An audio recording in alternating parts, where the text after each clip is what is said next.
Welcome to episode 33 of the Landlady Boss podcast. I'm here with my co-host and sister, Rachel. Hello, Rachel. How are you doing? Hi, Marie. Doing well. How are you?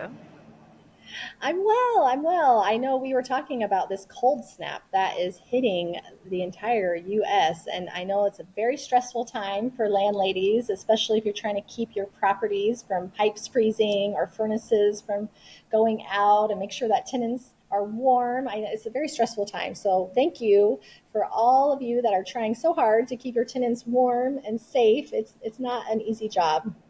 And poor Marie in the warmth and sun of Well, I'm not beautiful going to bring that Nicaragua. up right now. Well, you have a tan. It's not like you're bringing it up if they can see you. You have Well, you know. the glow of a landlady boss that's not in the US right now. Yes, but the winter weather still affect me as a landlady. I think right Yeah. now I have two properties that have frozen pipes. Hopefully they're thawed by now, and then one furnace went out. So not horrible. It could be a lot worse, but it's a stressful time when you get those bad winter weather temps coming. It's hard.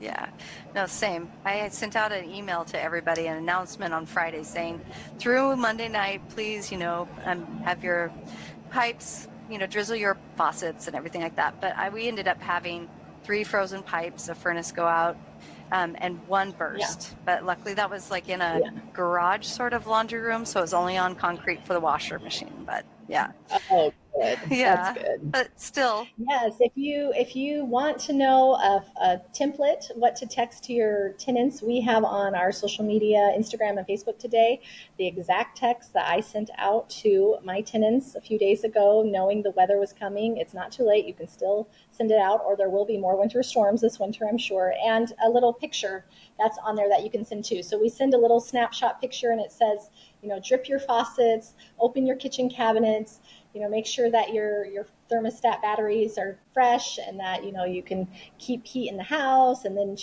and then we send a text and it has like just letting you know the weather is coming, it's going to be severe temperatures, and make sure you have clean filters in the furnace and make sure that you're dripping right. So just kind of like a reminder, and I think it's been very successful. I think we just have not had a ton of issues, knock on wood, I say that, mhm. but we haven't had horrible issues because I think people are prepared, and for the most part I think they are willing to do what you ask them. Just sometimes maybe they don't even know. Right.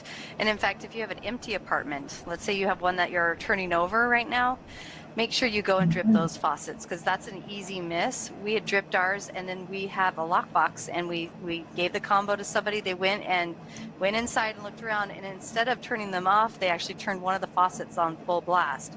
So we got a notice, that 150 gallons has been used in the last Wow. and so we went and fixed that. But it's really important that your vacant ones, you have a good eye on them and you don't forget them in these cold snaps. Exactly. Yeah, it's such a hard time. And luckily, we have a great HVAC guy, and when the furnace went out, he went out on a Sunday and went and fixed it so people could have warmth, and it's just so dangerous right now. So a Yeah. big thank you to any of the service technicians that are working around the clock to keep pipes flowing and furnaces going. It's such a thankless job, and we could not do it without you. So a big thank you to all of you. True, true. Absolutely. They are our heroes. I know.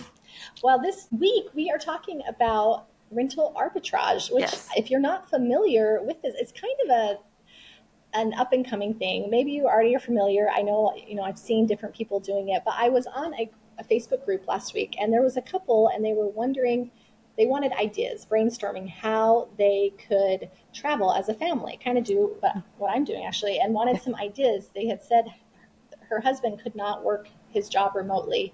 They Mhm. had tried that avenue, and he had applied to different jobs and couldn't get a remote job. And then they had tried selling online things and tried to be an influencer, all these different avenues, right? And so they were just looking for, did people have ideas? Mhm. And I made the comment, have you looked at possibly rental arbitrage? Because they had said they don't have a lot of savings and they're probably going to have to sell their house just to afford living because it's expensive where they live. And so I just got tons of comments and people going, "What is that? And how do you do that?" And I just felt like maybe we should do an episode on it Yes. because it is a big a big up and coming thing. It's a really creative way, I think, to get into real estate if you are wanting to break into the real estate game, but you don't have a lot of capital up front, which is, most of us aren't just, born with an inheritance and we have all this money to put into real estate. So if you're wanting to get into it, rental arbitrage could be a really great way to do it. Rachel, do you want to tell us a little bit what rental arbitrage is? Yes, I'd love to.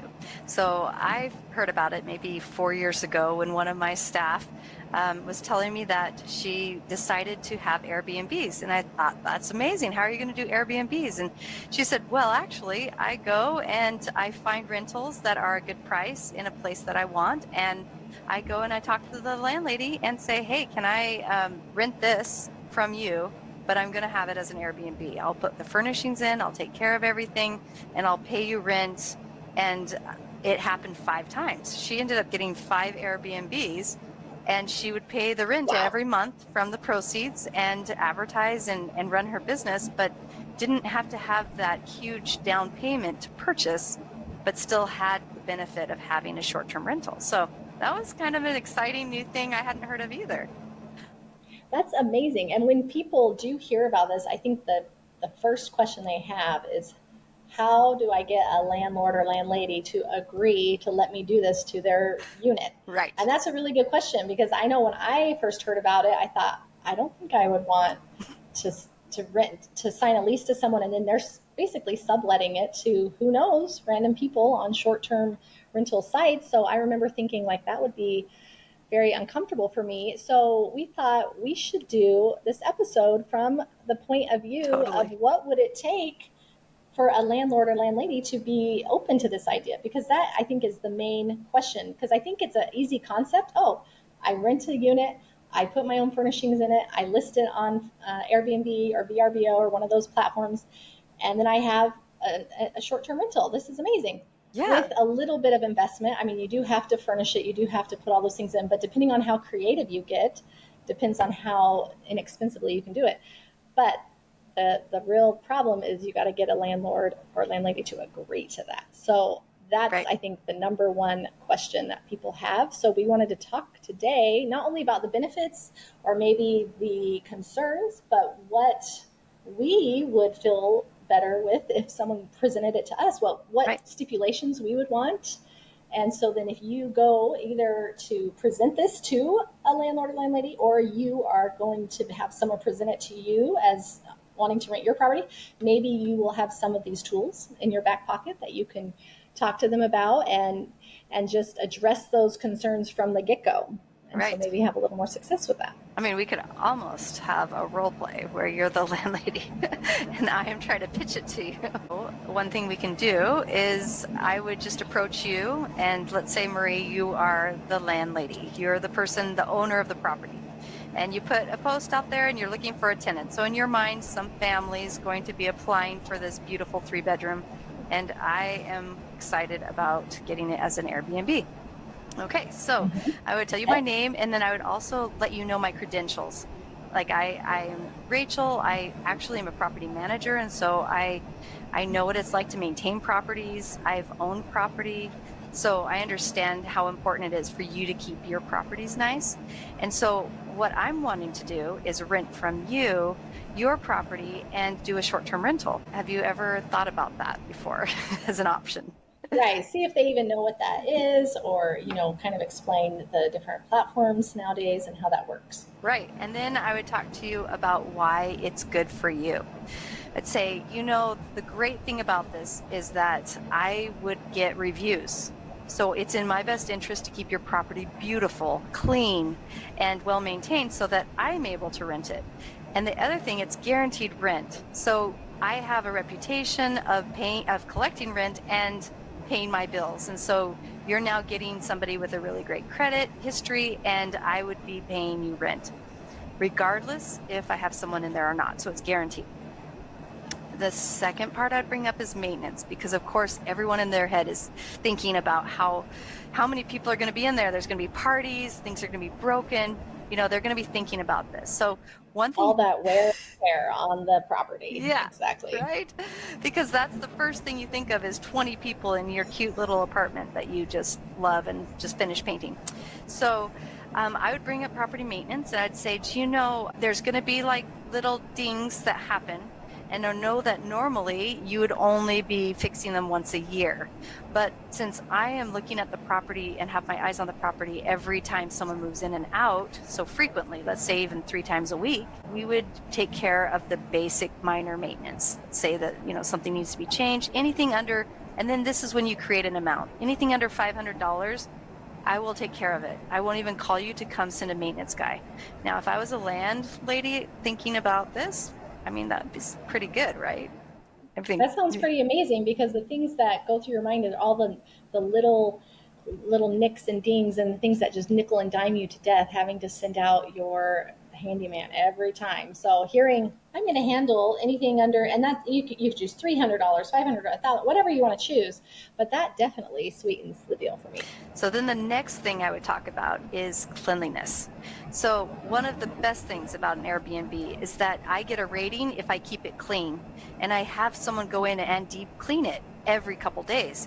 So there is no rental that you would have that the tenant would be deep cleaning it every couple days. And yet this is something that I would be providing. And I think the best part about it is that you'll never have hoarders. You'll never have people that just have tons of belongings because they're in and out, 1 or 2 days. So you're going to have a clean, well-maintained, guaranteed rent. And so I am interested in doing that. So what are some of your concerns about this? Yeah. Yeah, so I think that's great. You present it with all the benefits, right? By this point, I think any property owner is going to be interested. They're going to be, tell me more. I would think, because we love guaranteed rent.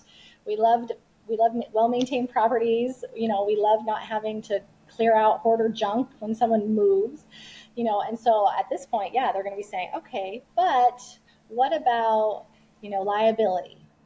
Right. Am I responsible for any issues, or is there insurance? And that would be a great time to explain that these short-term rental platforms carry insurance with it, but also that you would be getting insurance out on the property. Right. So I'd have my tenant's insurance and my renter's insurance, and I'd have that policy in order to protect the belongings in it, because they'll have insurance on the property as an owner, but I need to protect the contents. And then I could I could do an umbrella policy if we're worried about liability of someone getting hurt, but it isn't more risk per se, but they might feel like it's more risk. So that might be something you offer, Yeah. And the Airbnb and those platforms, they do offer insurance policies too. So you could explain that to them and tell them it's actually well insured. So that's something. Another concern, I think, would be wear and tear, saying you're going to have people in here. What about partiers? What about this and that? And that's something you can say, I'm going to make a maximum occupancy for 6 people, or, whatever makes sense for the site. If it's a 1-bedroom, I'm going to say no more than 2 people or 3 people if you're going to have a sofa couch or something like that. So, making sure they understand you are going to limit the number of people there.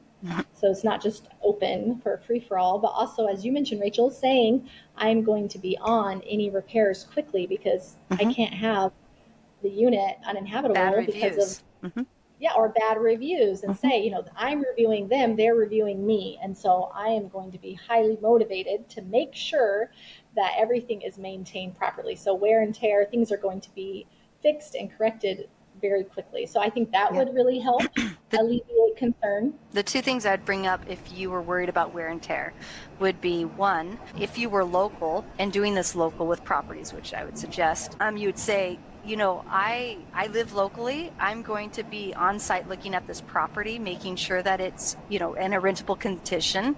If you had a tenant there, you wouldn't be seeing it for 1 year. You wouldn't be seeing it till they're moving out. So you actually wouldn't even know what wear and tear is occurring if you had somebody else as your tenant. However, I will be inside the property throughout the year multiple times. And so for me, that would be a big deal, is to say that I can mitigate that concern. Right, because you're saying usually you go and inspect once a year, maybe twice a year, who knows, maybe even do it quarterly, but saying I'm going to actually be inspecting after every person leaves. which could be weekly or every few days, or I mean, this is going to be obviously a lot more eyes on the unit. And so that would be a huge incentive for me too. And the second thing I would do is say, I'm going to be taking photography, professional photography, and videos.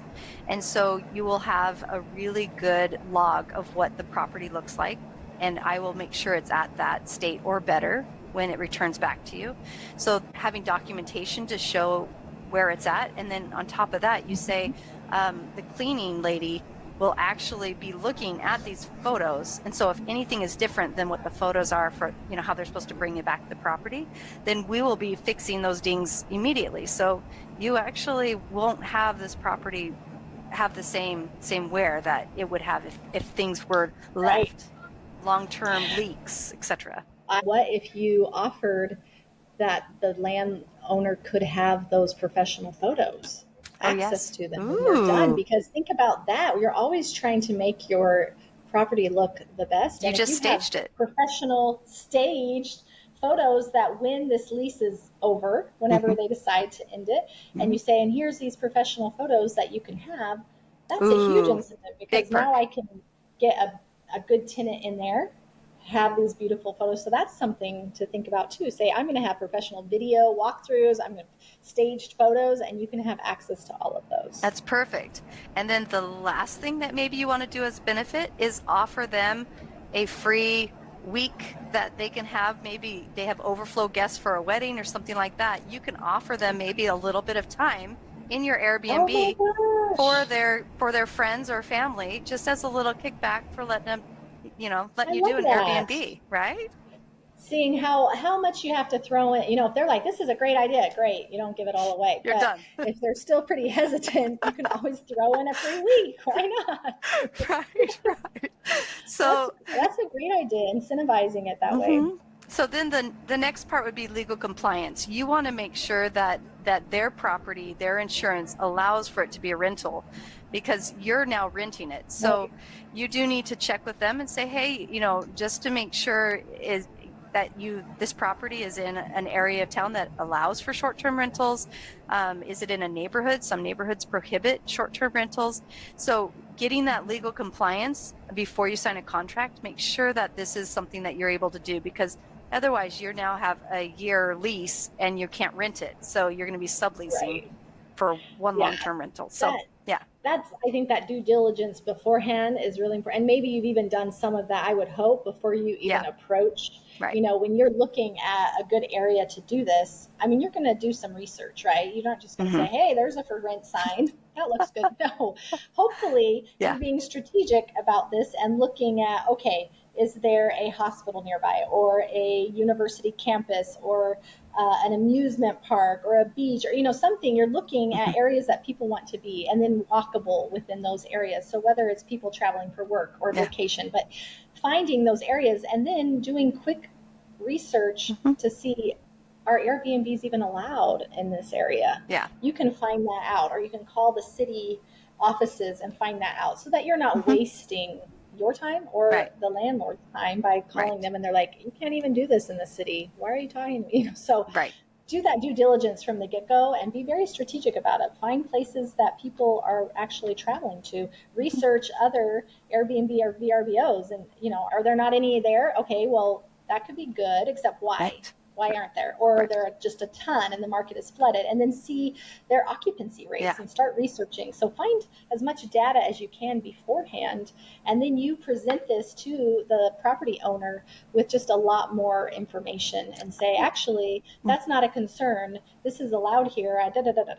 But I wouldn't sell them too much on the short-term lease idea, because you actually get them started thinking about it, and then they do the short-term lease. So you don't want to sell them too hard on the idea. You want to actually sell them on you being a good steward of their property, as opposed to how amazing it would be, because, by the way, you're this close to Disneyland, and I don't know, I mean, I can make so much money. I'm going to do that.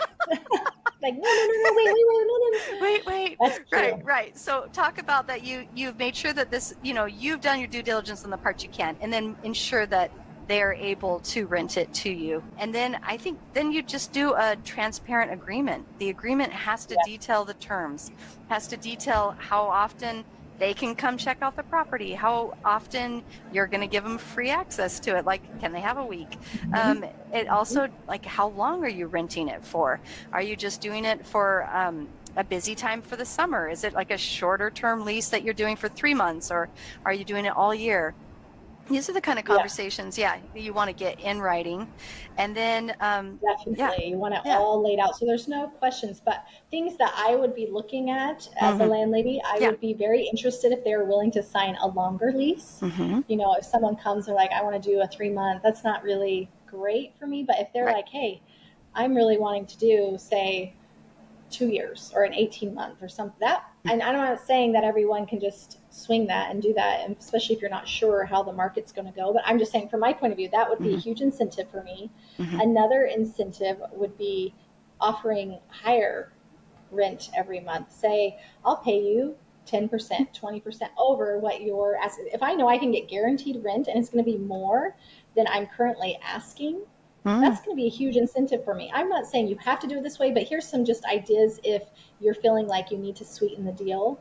And I would want a bigger deposit. If someone came to me and said, and by the way, I'm going to give you X amount over the deposit amount so you have a bigger deposit if you're concerned about wear and tear, that would do a lot to help me feel less concerned. Makes sense. So that's good. From my point of view. If someone came and addressed those things, I would be like, wow, I'm really willing to consider this, because they're going to take the headache off my plate. It's going to be well maintained. They're going to pay me more.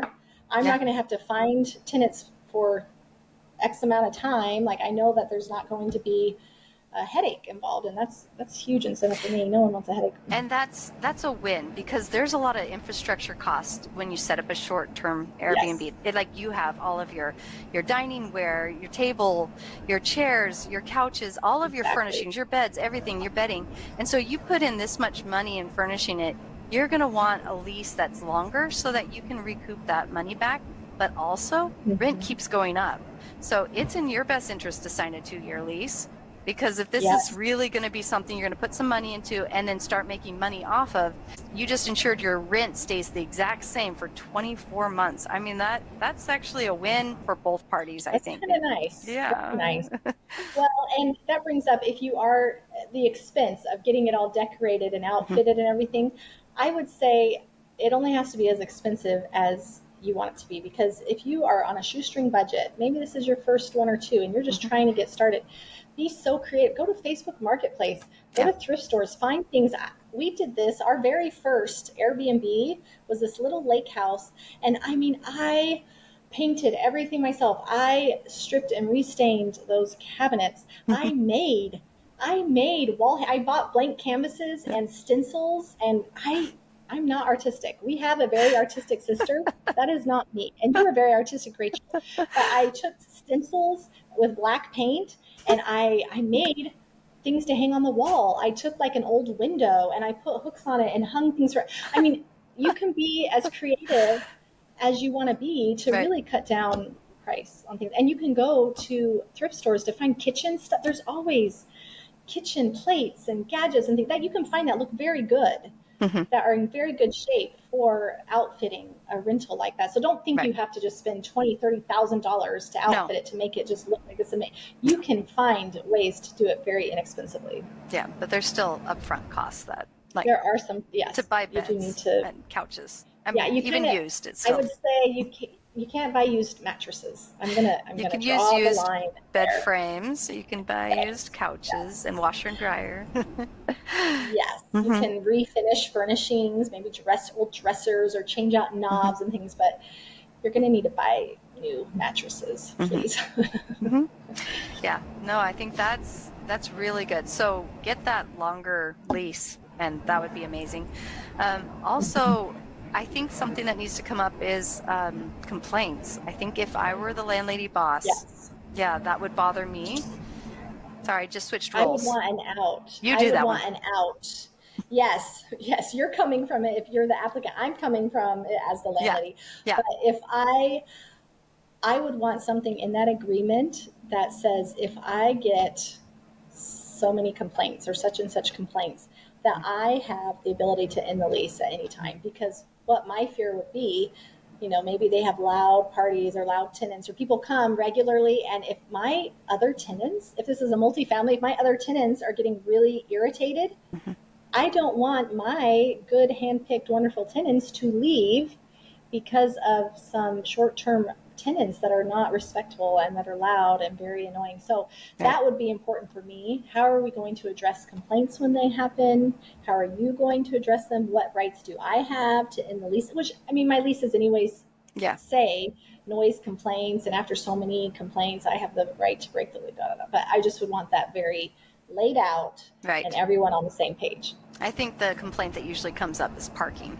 Because let's just say 3 different families came, they brought 3 cars, they blocked a driveway, or they took somebody's spot, or, so being very clear where your Airbnb, where like if you were telling me, Marie, being very clear where the guests could park and no other places, but, that would be a big concern, because often when people are staying in Airbnb, they're coming together, friends or family, for weddings or events, and there are often multiple cars. So if parking is an issue where you are, I want to make sure that, okay, you are only going to have these 2 spots, and this is, I will designate it, but you need to ensure that your people understand this, and it's not going to be taking parking spaces from my tenants. So that's, that would be a huge one. If it's a house and it has plenty of parking, I mean, that's a totally different thing. Right. No, I think that's good. And I think it's important that your neighbors as a landlady are not inconvenienced by my business plan. I mean, that makes sense. So but it really can be a win-win. I think if you present it in a way that just shows how much you'll bring to the table, and how you can help alleviate the stress of the landlord or landlady, that's going to be huge, because we always are wanting to lighten our load, streamline our processes, make things simpler, right? We want less stress, less headache.